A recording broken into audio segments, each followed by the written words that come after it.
My name is Kairis Joy Burt. I am 36 years old. Today is May 4th, 2008, and we are in Sacramento, California. And I'm here with my mentee, my sister friend, Chandra Alston. My name is Chandra Alston. I am 28 years old. Today's date is May 4th, 2008. We are here in Sacramento, California, and I'm here with my mentor, Kairis Joy Burt. So, do you remember when we first met through the birthing project? Yeah. I remember how resistant I was to getting to know you.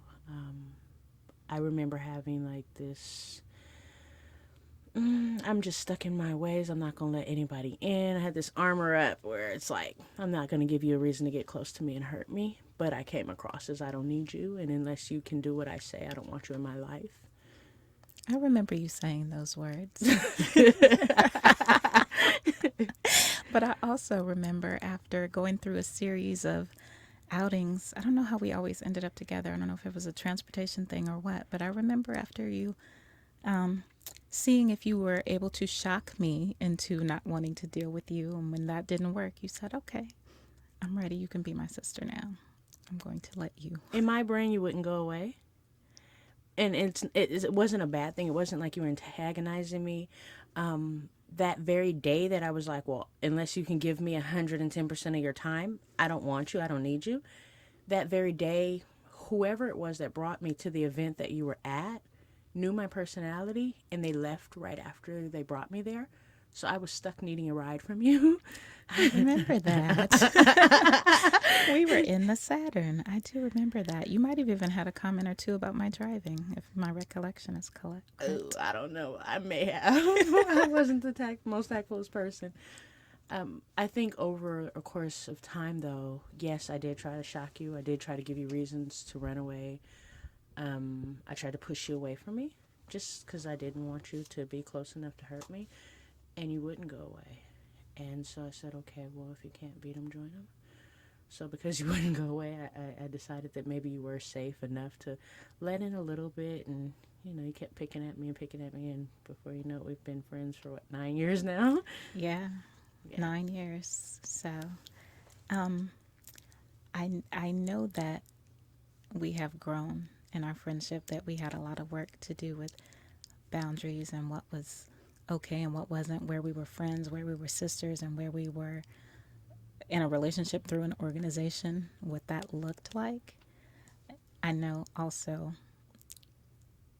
I of course, I've seen the growth in you, but I've definitely seen the growth in myself. And what I'm curious to know is when that day that you called me and I suggested women's empowerment, what was it that had you at a point of, okay, I need to do this? I felt like I had too many stressors and not enough outlets. I was scared to go crazy because then that meant that the things that were most precious to me would be lost, which were my children. I was already in a position where my housing was threatened. I was basically being threatened with homelessness. I was already in a position where I'd lost my car to a car accident, found out I was pregnant through the car accident, and just, everything was at a fast momentum going downhill. And you've always been the type of person that I could call when I was too wrapped up in whatever I was going through to think logically through it. You were always that person that I could call and say, okay, help me think, help me get some logic, help me get clear reasoning. Because right now, my thought process is take my kids to the emergency shelter and go cry under a rock somewhere. I don't know. But I just remember saying to myself, I have too many stressors and not enough outlets. And because I'm feeling mentally unstable and don't want to be represented that way in the community or in the world, and I don't want other people to know that about me and use it against me at my most vulnerable time, I need to call somebody safe that can help give me some advice. And that's exactly what you did. Well, I was glad that you went. I've always been in love with the program. I love getting to teach. I love getting to laugh with the women. I love getting to pamper them. Whatever opportunities come up, that you just get to love on homeless women or women who were recently homeless. That is just the bomb. It just does it for me. But I need, what was the program like for you from the inside, those When eight I first weeks? went, I was very paranoid, very fragile, but I knew I was at rock bottom. I chose not to go any further than where I was at, because any further would mean I probably wouldn't get back up. So for me, in my personal mind, I was at rock bottom in my life to where I could still fix it, as opposed to going so far where there's no getting back. If I would have gone any further, I wouldn't have gotten back up, and I knew that. I knew that that's exactly where I was at. So when you said, well, I wonder if this will work, the first thing my brain said is, I don't want to go through another beep beep program, or whatever. I just didn't want to go. But then the following thought was, this is it. You're resting on the rock God gave you, and you have nothing else to lose. You can't go any further downhill. You might as well start climbing back up. Check it out. If it works for you, great. If it doesn't, great. But at least you've given it a fair shot, so that you can walk away if it's not working, and you can truly say that didn't work. What it was like for me on the inside was, initially I was very uncomfortable. But when I was greeted for the intake or the interview part, so they could find out, a little bit about my background history, a little bit of how to meet my needs, and to show me or to tell me when the program started and what to expect from them, that initial interview, I felt comfortable. There wasn't a flinch in their face when, I was disclosing some of my story of the things that I've been through. There was no body language that I could read, or any pitch that I could hear in their voice that would indicate you, or oh my God, or whoa, you poor thing. It wasn't a pity party. It wasn't sympathy. It was like, okay, great. So this is our plan of strategy. And I was like, I really needed that. I didn't want a pity party. I didn't want to shock anybody. I didn't want to be judged. I just wanted to show up and get through what I had to get through and move on. And that's exactly what I got in the most unconditional way. I really felt safe in the world when I got there after that initial interview. What were your favorite classes? Oh, my favorite classes. I'd probably say the parenting class in a strange way. And I say strange because it was a love-hate relationship with the parenting class. The love for me was being able to talk about my parenting skills and the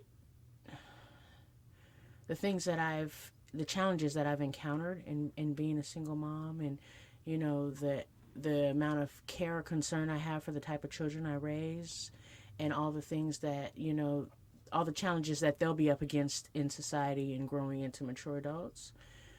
Being able to talk about some of those challenges, some of those fears, and some of the things that I've done so far.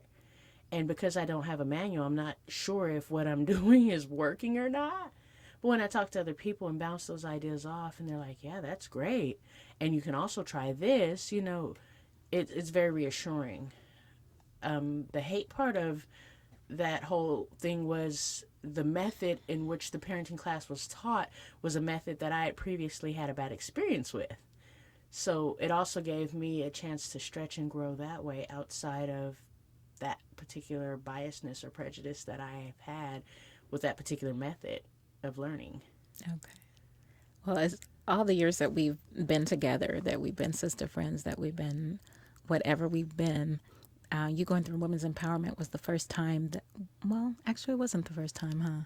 It's the second time where I was the teacher in a setting that was bigger than us. It wasn't just us. I know we did Right. the parenting class years ago, but even that felt different. This was my arena that you came into, and so that was pretty interesting. But I guess I never asked you what you thought. Oh, I thought you did great when you were showing the women how to take 5 shirts and 2 pants and make 42 outfits. I'm like, that's my stylist. I didn't say that out loud, but I was thinking that in my head. The biggest thing I had to remember for myself is that outside of women's empowerment, I have a relationship with you, so I can share you. I know through the transition of our sisterhood, initially I felt like, because I finally connected with you, I felt like I always had to pull trump cards, or, I always had to let people know, hey, this is my big sister, dot, dot, dot, that kind of thing. And it was so egotistical. It was really actually just out of insecurity. I think I've gotten a little more mature and secure within my own person. So I felt like it's great to see you in this light. And I wish that, after class we could sit and talk and giggle like friends do. But the reality is all of the women that were there had a need or reason to be there. And they probably needed you just as much, if not more. And I could get to spend time with you outside of that. So I really told myself to step back and let them have you as much as they could, because I knew our relationship extended past that. Yeah, I could see where that would be. Our relationship does extend past the organizations that brought us together. I love that at this stage in the game, my children have an auntie that they can go to when they're frustrated with me, and where before you were the little sister, now you're the big auntie. You're the alternative person that I know I can trust the words, the values, the wisdom that you're going to give them. And I just love that continuity. And I can't wait till my children are older and your children can come to them, or the fact that your girls can't come to me. It's gone beyond just you and I. We have a village. Right? That means a lot to me. Thank you. Tell me about your childhood. How did you get to be Chandra Alston, mother of three, almost four? 3.5, right? Childhood was very interesting. For me, what I remember, and sometimes it's hard for me to tell because the people that were consistently participating in my upbringing, I don't want them to feel any way like I'm picking on them. So I say that almost as a disclaimer to say I can only tell my childhood from the way that I lived it in my head. Right. Most of my childhood was pretty free.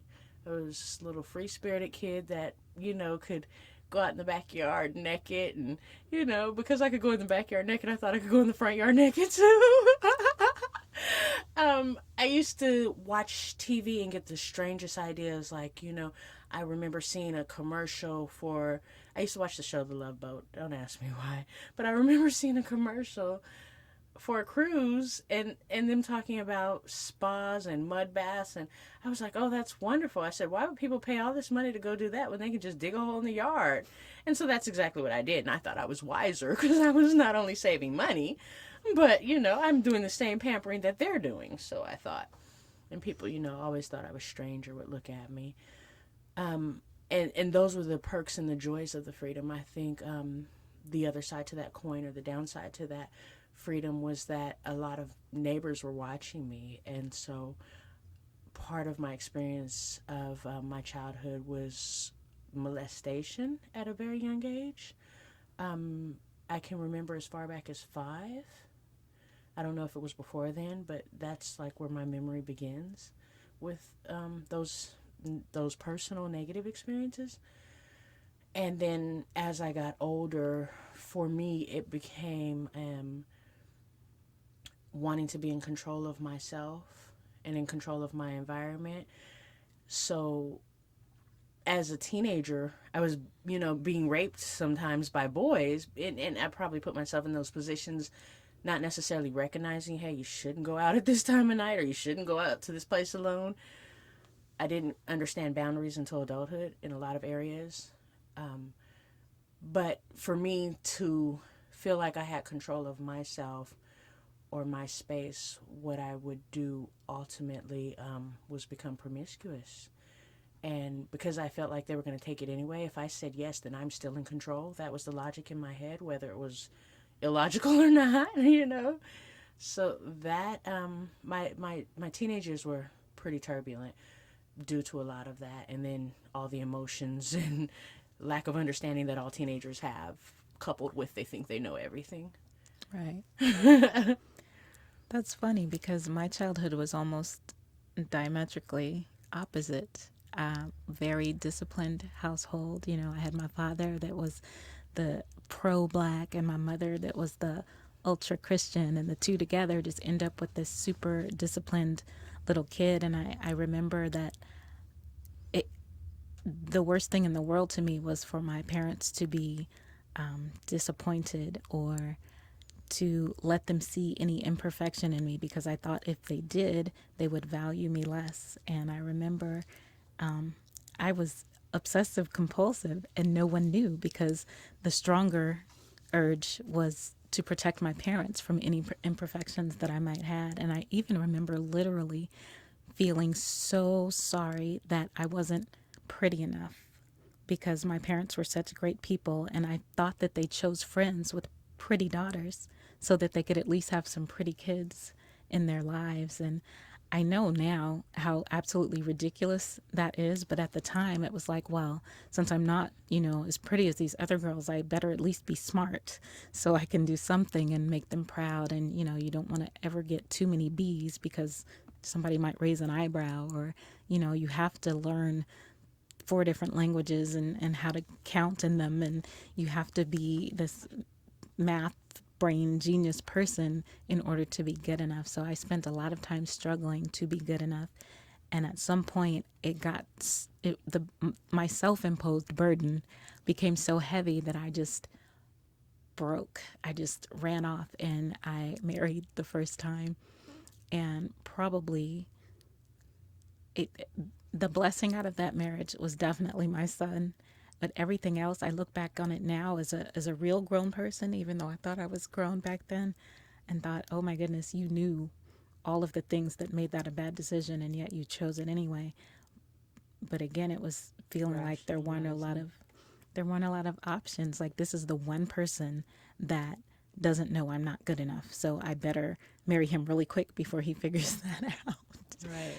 And then, so, in the end, and there was little incidences of molest and things like that growing up. I think a lot of us girls deal with that on some level or other. But the funny part to me is that you were the free spirit and I was the ultra disciplined one. And now, even in our adult relationships, we still have those same tendencies, those same vibes. I was But thinking that as you were explaining, I'm like, I so still see that. I have to just interject really quickly. I'm proud of how much of that you've let go of, in spite of who's watching, in spite of who criticizes, in spite of who thinks what. You're like, okay, well, you're gonna get over it because I'm not doing that today. I so take my hat off to you for that. Well, I appreciate that. I just love the balance that we have. And it's funny, people use the word mentor, which is, somebody creating somebody else or recreating somebody else in their own image.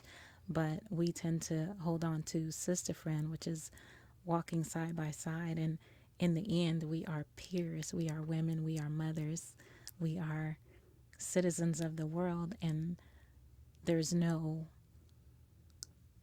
there's no disparity in our values. We are both absolutely so valued that we're just loved by God the same. And I love you to pieces. I don't know what I would do if something happened to you. And I have definitely had my moments where I felt responsible for your well-being, and in my growing up have figured out that you're responsible for your well-being, and that I can be there to help sometimes, or maybe talk you through some decisions. But in the end, they're your decisions, and I see you making good decisions. I see you walking in your womanhood in a way that is regal, and that makes anybody who knows you, who really knows you, they're proud of you.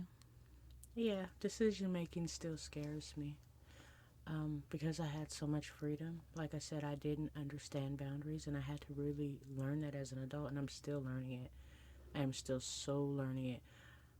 Social etiquette, boundaries in decision making, boundaries in love, boundaries in unconditionalness, and there's just a number of things, and it's like at the end of the day, I have to tell myself whether it was right or wrong, I did my best, and I'm okay. I'm okay with that, because I don't know necessarily if the decision that I made or the way that I responded or the words that I chose were the right words or the right decision or the right way to respond.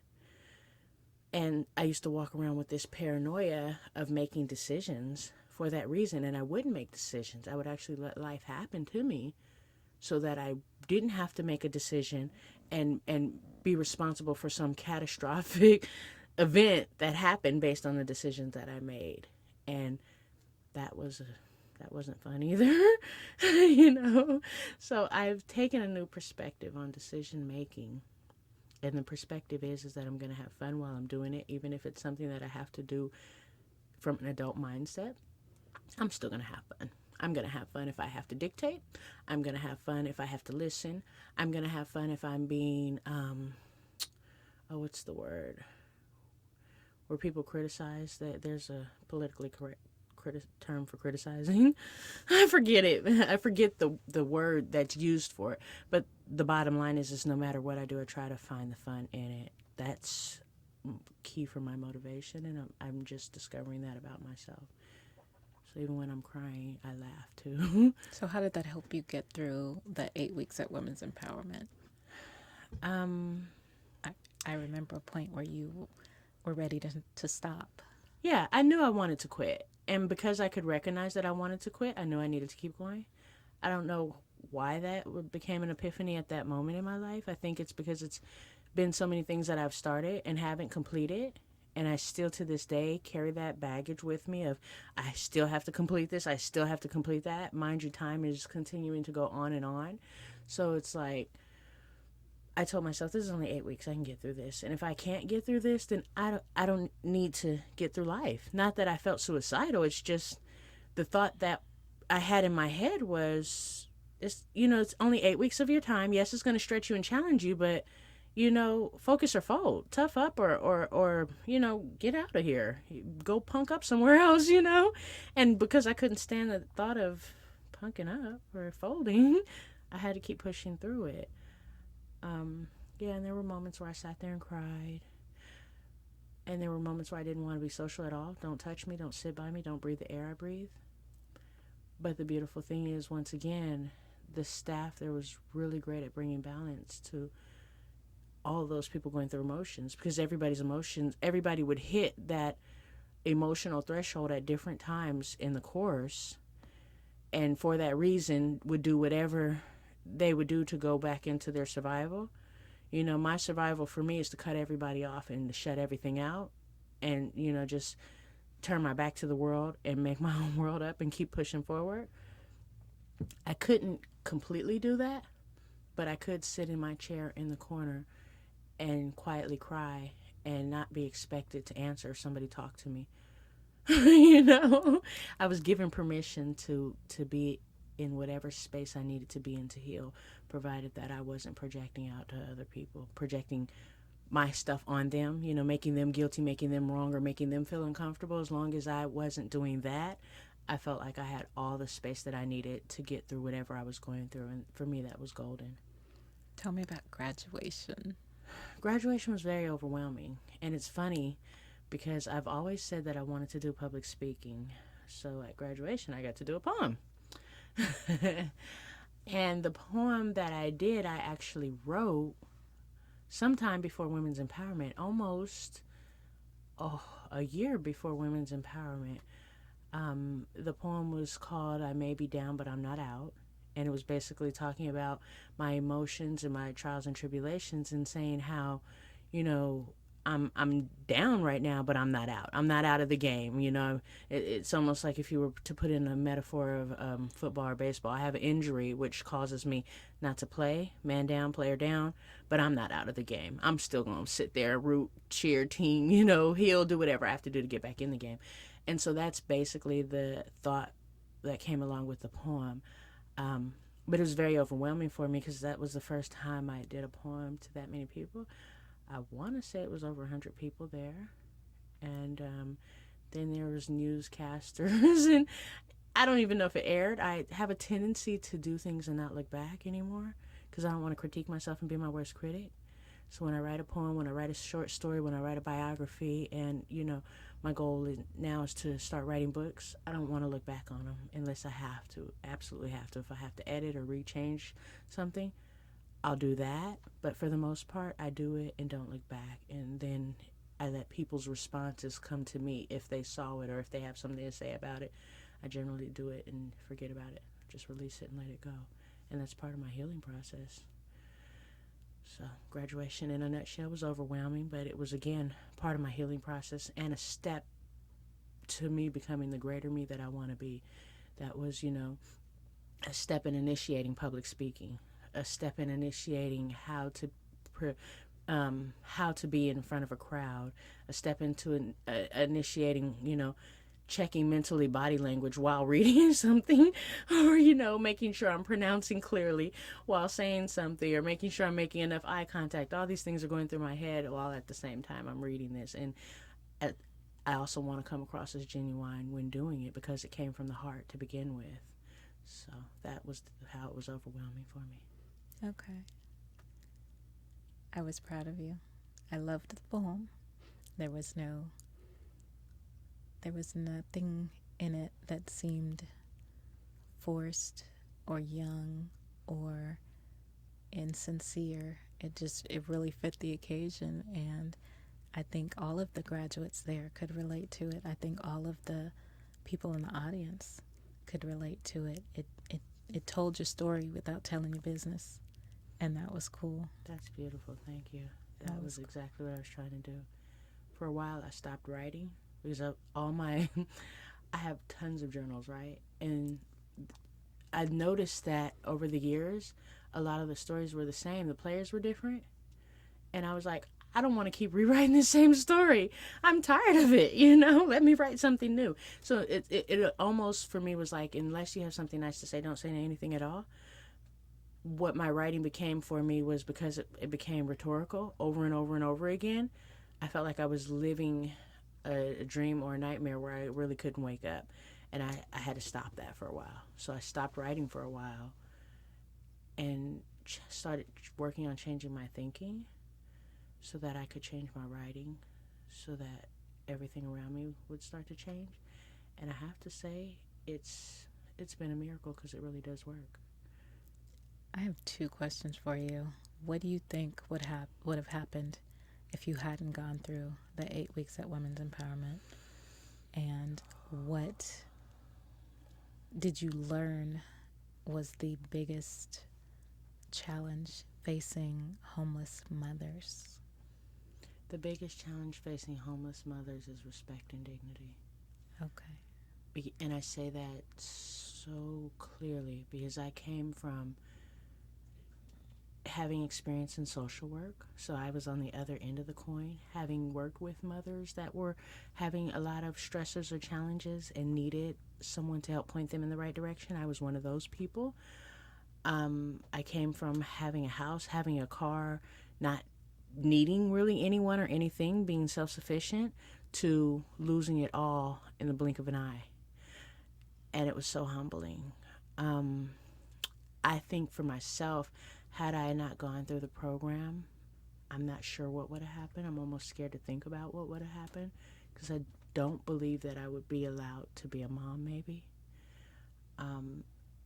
Then, for me, my biggest fear and motivation is somebody else having control over my kids, somebody taking them away from me and raising them, or somebody telling them I can't be around them for whatever reasons and they can't be around me. That supersedes everything. That makes me Superwoman. That means if I have to, be up all night with a sick child and still get up at 5:30, 6 o'clock in the morning to make breakfast, pack lunches, and send them off to school, I'm going to do it because can't nobody take that from me. That's my purpose, I don't know how else to say it. I know what I want for them is so much bigger than anything I've ever been through, even bigger than anything I can dream. So I have to be big and play big for them. Okay.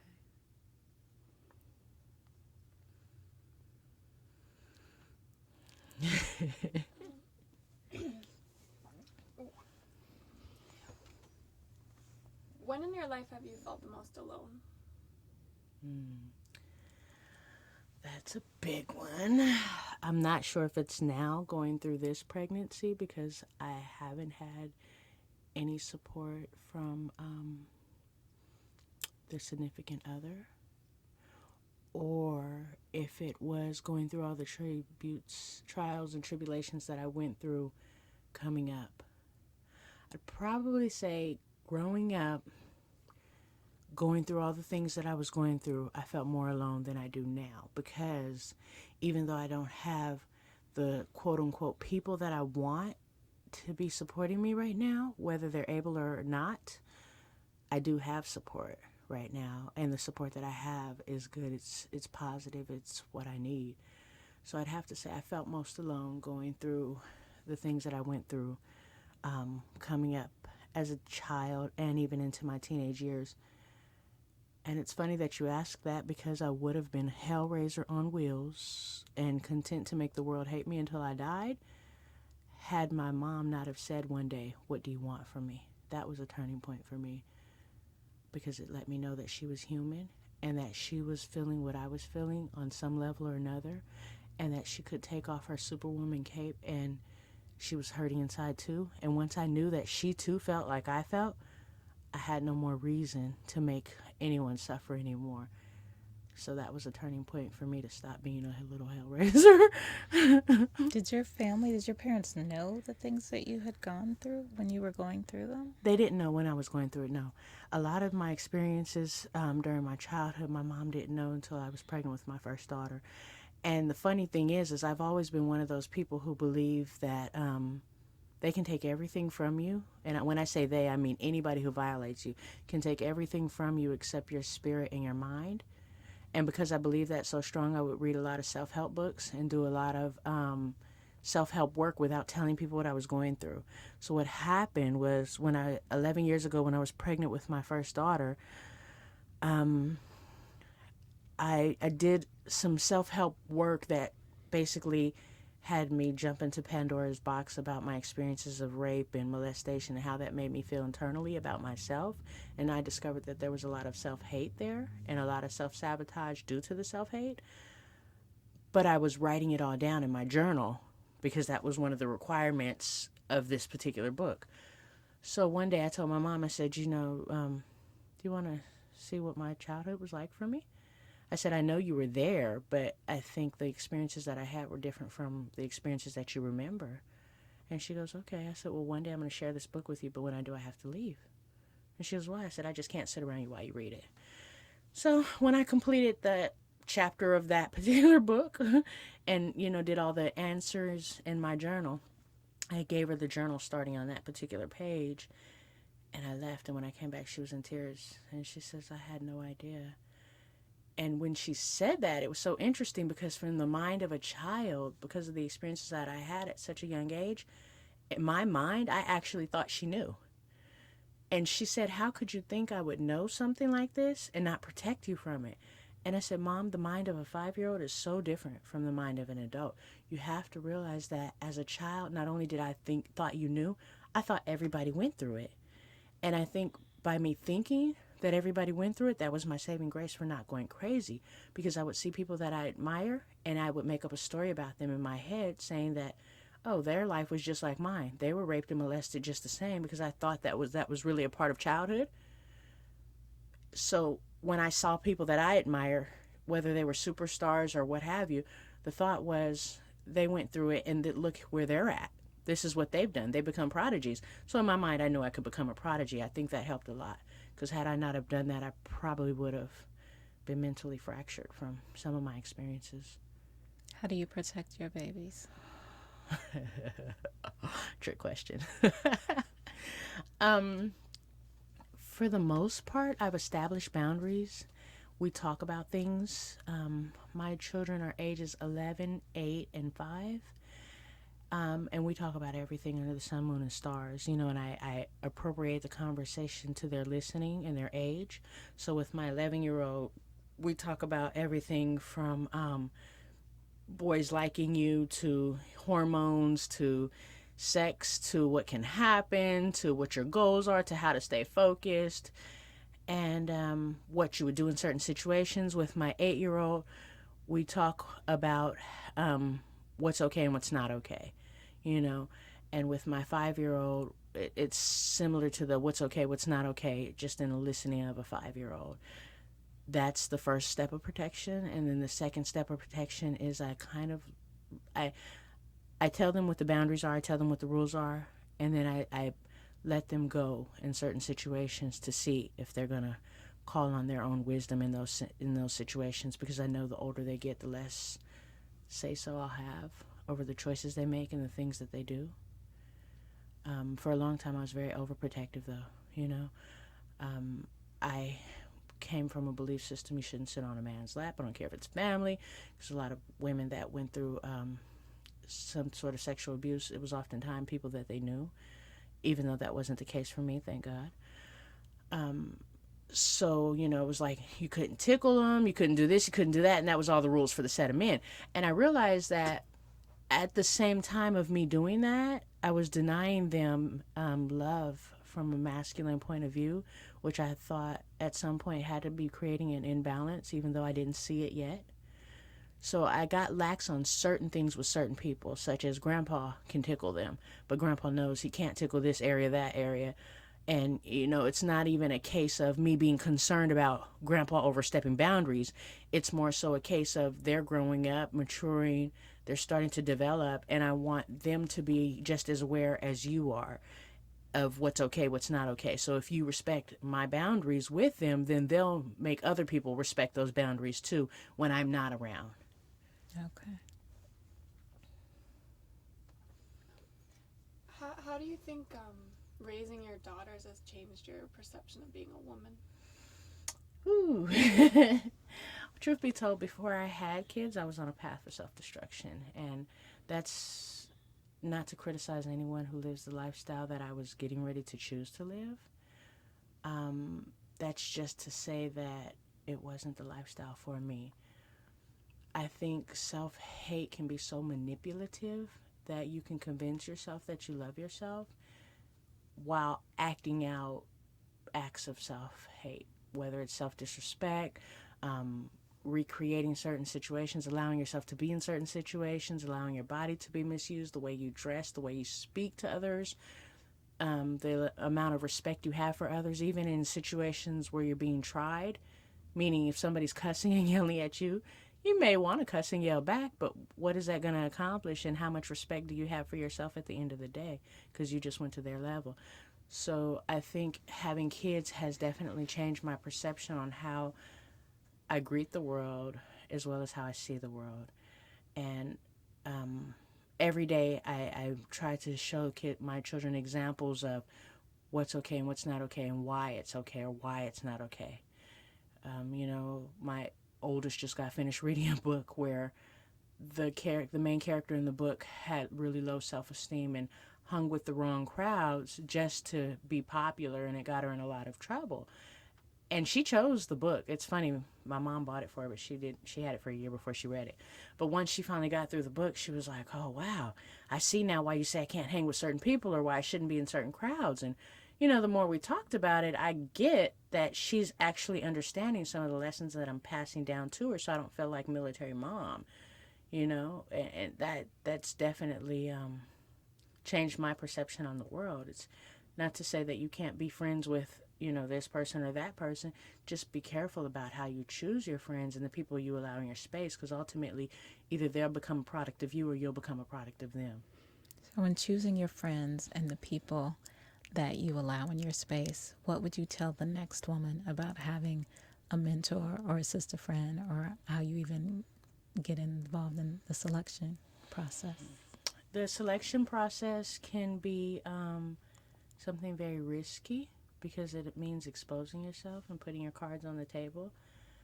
At some point, I can't say for everybody, but at some point I had to, if the growth that I was looking for, if the type of woman that I wanted to be, even though I didn't know how to be it, was going to manifest, I had to take a chance in trusting someone. And so that was the first step in becoming a little sister or having a mentor, was taking a step in trusting. From there, the continuous growth, I'd have to say my growth, I contribute a lot to you because of your patience with me. And one of the best things that you've done for me, that you still do, is anytime I'd call you with a problem, I need to say as a disclaimer, I live life as a set of emergencies or fires that I had to put out. I never knew how not to react to everything as an emergency. So when I would call you with, hey, the world's coming to an end, the sky is falling, what do I do? Okay, well, if the sky fell today, what would you do tomorrow? Those would be some of the questions you'd give me. Or, okay, if the world's coming to an end, well, are you prepared? Instead of telling me what to do to fix it, you would question my thinking and question the proposed outcome that I had, and that helped me see logically. Even though, the first few times, and I'd say few sparingly, maybe the first 4 years, I didn't get it. I didn't get it right away. And I know there were times where you would get frustrated and say, okay, I asked you this because I want you to understand this or think about that. But the bottom line is there were very few times you told me what to do. Most of the time you gave me space to use my own logic, and that helped me to understand boundaries. That helped me to understand how to think through my process. That helped me to understand that it's okay and that there is a decision to be made, and whether I know the outcome of the decision, I can do logical deduction and hopefully make the best choice. And if not, then I can deal with the consequences, and you would still be there and still be my friend through it. That was great for me. So does that mean you're going to keep me? Yeah, you're a keeper. Thanks.